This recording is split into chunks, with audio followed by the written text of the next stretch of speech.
It began with a woman who seemed to have a perfect life. A wonderful home, glorious job, and steady income made her life nearly effortless. Her only flaw was that she was alone. She had left her friends and family behind when she moved to her new home, 2,000 miles away from her previous life. Thoughts of loneliness entered her mind, so she became progressively more unsocial. This led her to find a new hobby. She thought of her new hobby as something normal, and as something that would take her mind off of her loneliness.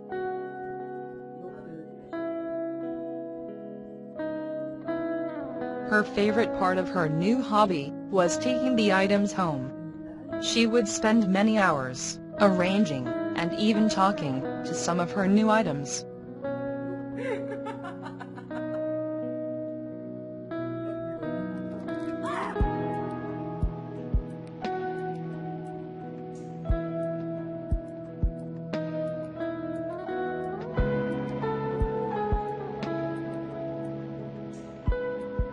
People who she purchased items from were starting to notice her as a regular customer.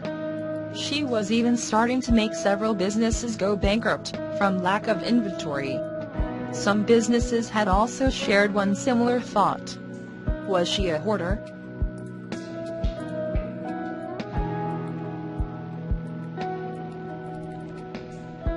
Hoarder?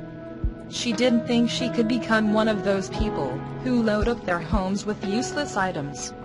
So she carried on with her life and continued with her hobby, even though it seemed as if her house was getting more crowded.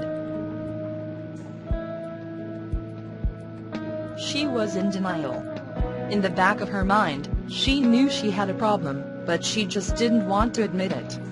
That was until she began to experience some extreme symptoms of severe Smallworlds hoarding disorder, or SSHD. 1 month later, she was found dead in a big box in her jam-packed apartment. She had been looking for a swathi that was in a large storage crate, but she fell in and suffocated.